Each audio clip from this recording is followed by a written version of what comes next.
Welcome to SVG-TV News for Friday, July 29th, 2016. I'm Lafern Fraser with the details. Early childhood education remains the primary method for inculcating a thirst for knowledge in children.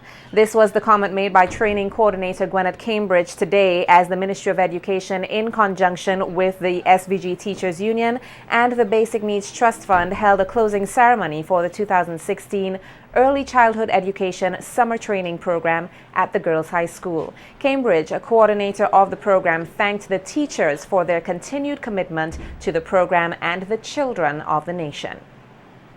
We know that our children are poised at the threshold of, and I would say, embracing education. It's early childhood education that gives them that thirst for knowledge. Rather, not only gives them the thirst, but we put input into their thirst for knowledge. And I want to say how grateful I am that you participants took up the challenge and said that despite the length of the training, you were going to go the entire journey. This could not have been possible without the commitment from the facilitators who formed the team and who were willing to say, I've got the knowledge, I'm going to give back. President of the SVG Teachers Union, Oswald Robinson, in his remarks during the closing ceremony, confirmed the union's delight to partner with the Ministry of Education and all stakeholders in ensuring the continued delivery of quality education. And I'm sure you within your own self would have developed a better appreciation. It would have enhanced your attitude, the love for what I would call the foundation. Because if we get the foundation right, we would be able to build the other structures. And so for the sacrifice that you would have made to be here, to participate in this very important program, you also need a round of applause. St. Vincent and Grenada's Teachers Union is extremely happy that we could collaborate, we can cooperate, and we could work with all the stakeholders in education to ensure that we continue to provide quality education, not only to the teachers who are here, but also to our students. Meanwhile, the project manager of the Basic Needs Trust Fund, Kenneth Douglas, pointed out that the Basic Needs Trust Fund was proud to be involved in skills training efforts. Basic Needs Trust Fund, as I said before, we did work at preschools, we did work at primary schools, we're working in secondary schools, we're even working at the tertiary level at the technical college. But most of all, we are very proud of our involvement in the human resource development field, skills training if you want to put it. What we have done with you is a skills training program, a program from which you would have taken something for the rest of your life. Even if you leave the preschool situations tomorrow, what you would have assimilated over the last 6 weeks, 3 weeks this year and 3 weeks last year, is something you will take to your grave. It's something that you can use to extend to your own children and to your grandchildren. It's learning for life. And that's why we are so proud and excited at BNTF to make sure that we get involved in skills training. The University of the West Indies Open Campus, in its effort to commemorate Emancipation Month, hosted a lecture highlighting the Grenada Revolution and how aspects of that can impact this country. Guest lecturer Joseph Lane said the Grenada Revolution was centered on the people and further explained that immediately after the revolution, citizens strived for the country's progression and vast development. Lane noted that this was evident in the display of unification and camaraderie of the Grenadian citizens. The law school graduate stated that the period spoke volumes on how much can be achieved when there is a common goal. One of the first lessons and insights coming out of the 4.5 years process is just how much you can achieve when the people are placed at the center, when you operate in a form that they could take ownership of the process, and the nation as a whole puts its collective shoulder to the wheel. The international airport, I remember Prime Minister Maurice Bishop in a rally in October 1979, announcing that, look, we have worked out this arrangement to build an international airport. And as we say in Grenada, in 2 there were already equipment on the ground,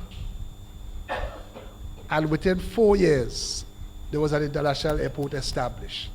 There are a lot of Grenadian women who formed themselves into a committee of like mothers, and they raised tens of thousands, maybe hundreds of thousands of dollars for that project.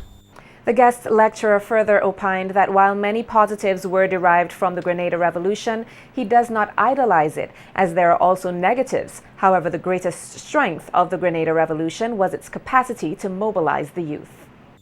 I don't think that any country could really change without involving the youth. It's good for young people to have a social conscience and to be active. And so, but I will encourage all youths, rather than take up that kind of awesome responsibility at a young age, find ways to get the experience of the world, to train the mind. And I have no doubt that you will be in a position to give greater service to your country when the time comes. Students of the Venezuelan Institute for Culture and Cooperation, now renamed the Venezuelan Institute for Culture and Cooperation, successfully completed their 3-month Spanish classes here in St. Vincent and the Grenadines during the graduation ceremony yesterday. One of the teachers of the program, Janice Dean, congratulated the students on their hard work and determination and said that she was honored to share her knowledge and see them grow. She outlined some of the activities that were part of the learning process and thanked the government of the Bolivarian Republic of Venezuela for affording Vincentians the opportunity to learn Spanish. It is indeed an honor for me to see the students of Básico 2, Básico 3, and Intermedio 2 graduate this evening from the Instituto Venezolano para la Cultura y Cooperación. Congratulations to you. Indeed a wonderful experience for me to witness the 2 embryonic stages of the institution that makes such a significant contribution to the learning of a new language and culture to the people of St. Vincent and the Grenadines over the years. On the behalf of my fellow Vincentians, I would like to thank the government of the Bolivarian Republic of Venezuela for offering the opportunity to learn Spanish and to experience Venezuelan culture free of charge right here in our island. I have had the opportunity to work with 2 fantastic groups of students this term. Each individual has brought something unique to our classroom culture.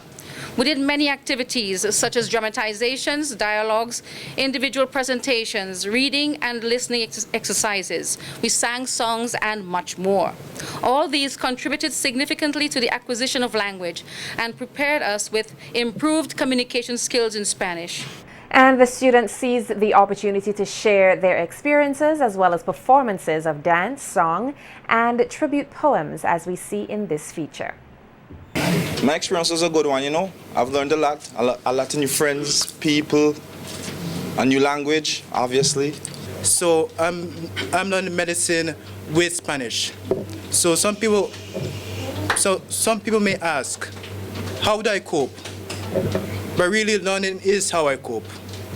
Los estudiantes en la clase deben agradecer más para hacer la atmósfera bien, para aprender también.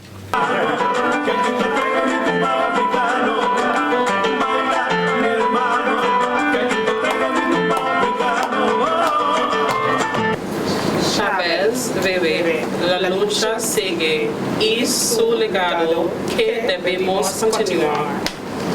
Hombre valiente, puro, sincero, comprometido y Venezuela es la pequeña Venecia en el mundo. La bandera de Venezuela es de color amarillo, azul y rojo.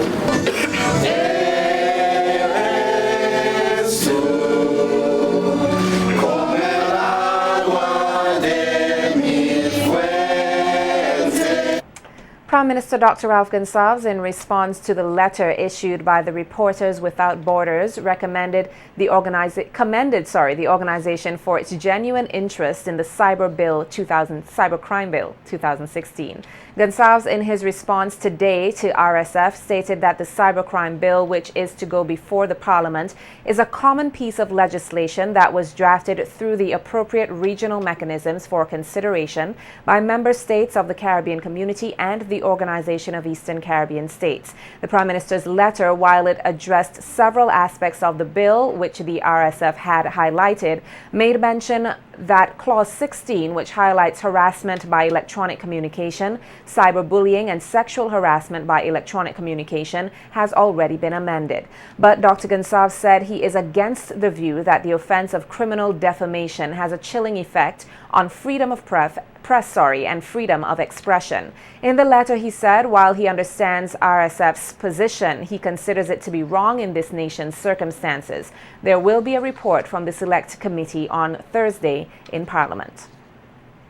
Director of Public Prosecutions Colin Williams said that Vincentians are open to educate themselves on the Cybercrime Bill 2016, as cybercrime is a widely discussed topic. In a telephone interview with Williams earlier today, he said that the bill, which has been in the pipeline since June of 2013, was followed by numerous public discussions. The DPP's remarks came on the heels of the Democratic Republican Party leader Anicia Batiste's announcement that she fears that Vincentians are not fully informed and educated on the Cybercrime Bill 2016. But Williams said the information of the bill has always been made available to interested persons.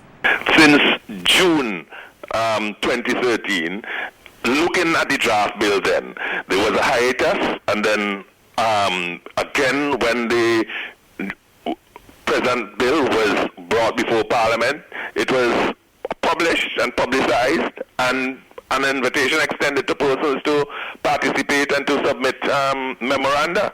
So making it available for interested persons to access it, to read it, to review it, and to express their opinions.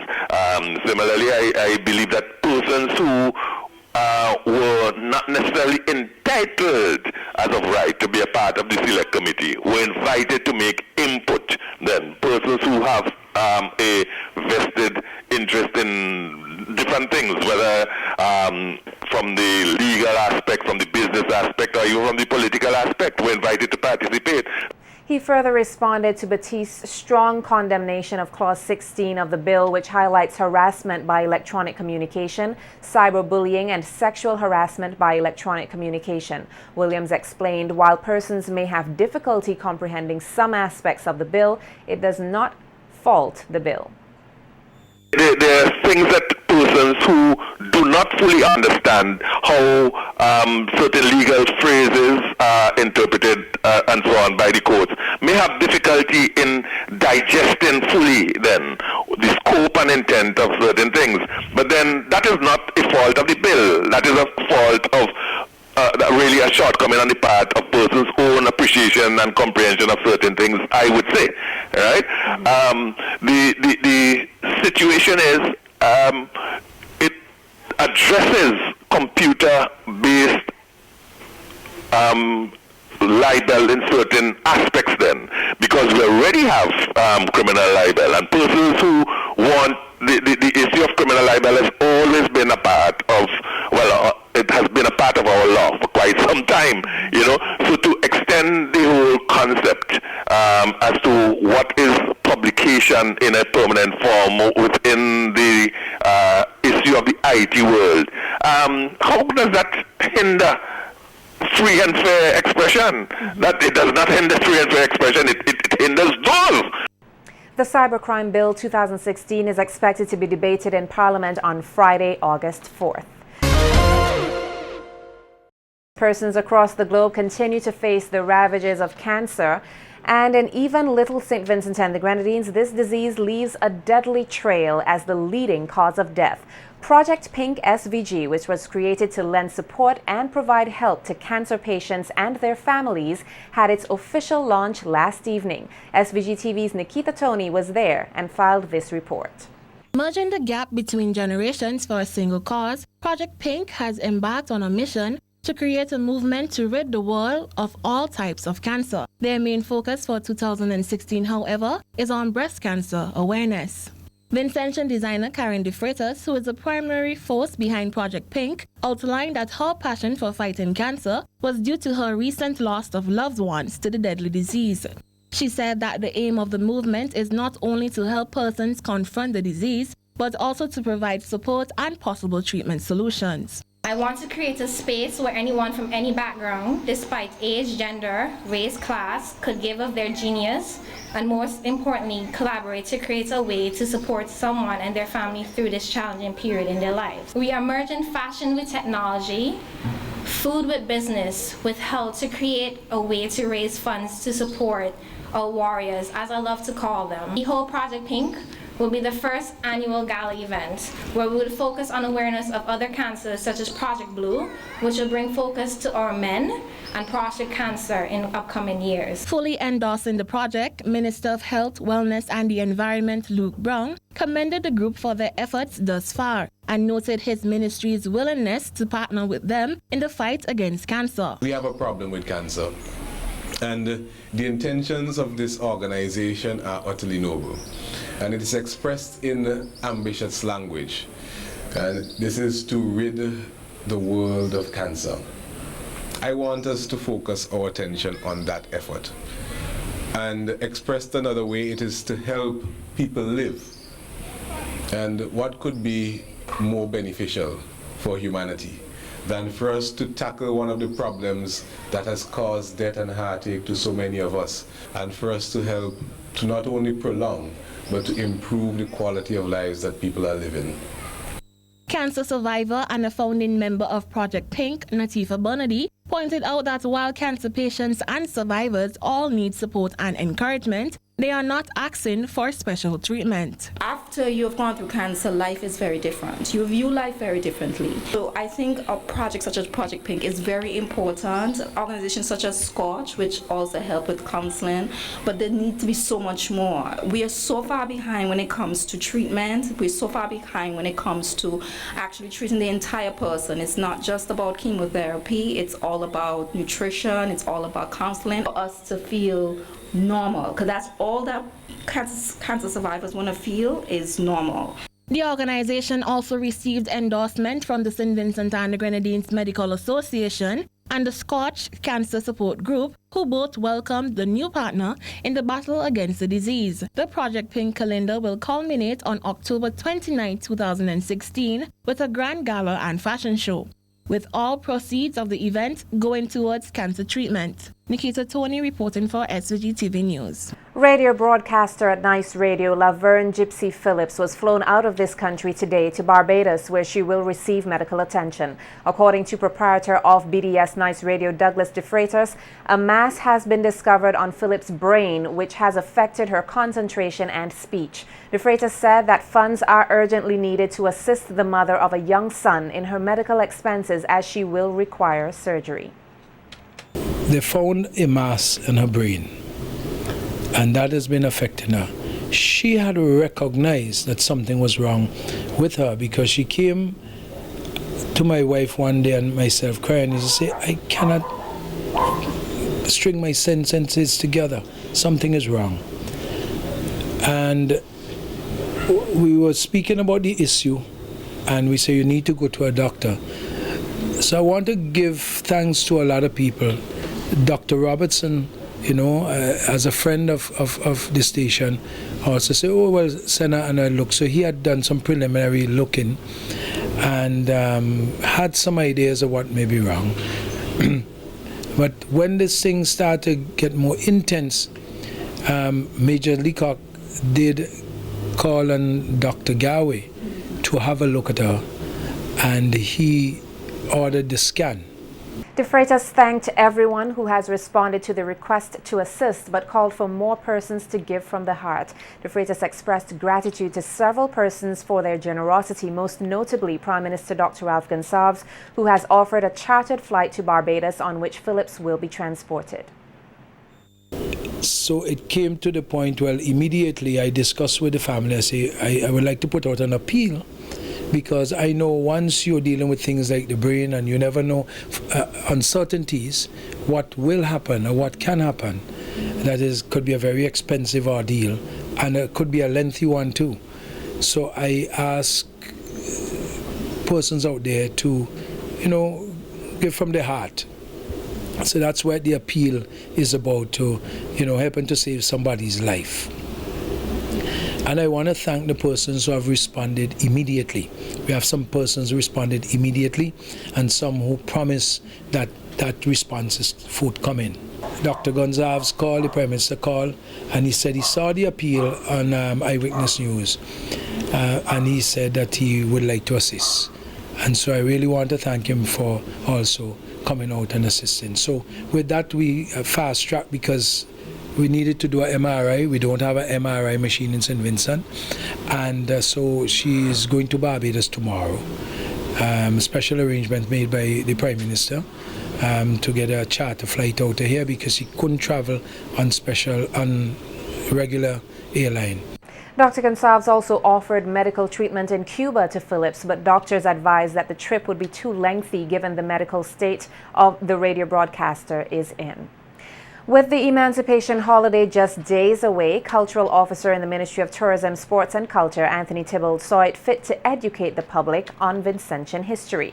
While speaking with SVG-TV earlier today, he highlighted that first of all, Emancipation Day represents the attainment of freedom for all, as it was that time in 1834 when slaves were given their freedom.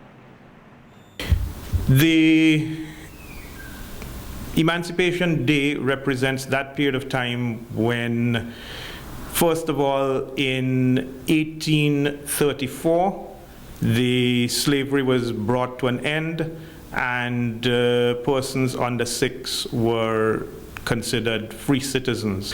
And then in 1838, we had the actual emancipation of the slaves with the ringing of the bells on midnight of July 31st and the slaves being able to walk forth as free persons when they left the church, the Methodist Church. Tybalt then went on to highlight a number of events that were planned for the August Monday holiday and the days that follow to recognize both emancipation and our history. Ralph is opening his art gallery on Sunday, the 31st of July at 2 p.m. He is going to continue the showings of and sharing of his work on Monday, Emancipation Day, 1st of August.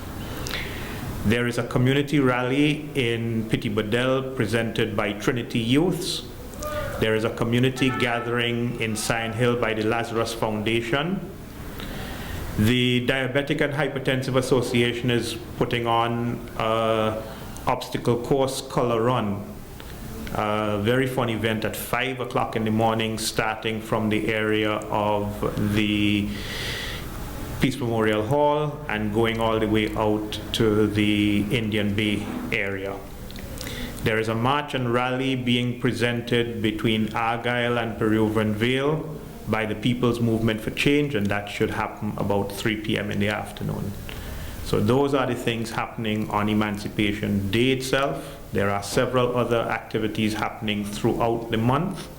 For example, on the 5th of August, the students of the American University of St. Vincent and the Grenadines, several of whom are Africans, are staging an African Heritage Night. It has been confirmed that head of the Beauty Shows Committee, Cheryl Rodriguez, has resigned her post as of Monday, July 25th, 2016. In a telephone interview, Rodriguez said that while she has held the position for 20 years, it was time to let someone new make a contribution. Rodriguez, who has been in the banking sector for over 30 years and rose to the position of assistant manager with a master's degree from the University of Leicester, admitted that she needed a break and the position of Beauty Shows Committee required a person with hands-on involvement all year round. Rodriguez said she handed over her letter to the Ministry of Tourism and Culture, SESMACI, and had made a recommendation for the now vacant post.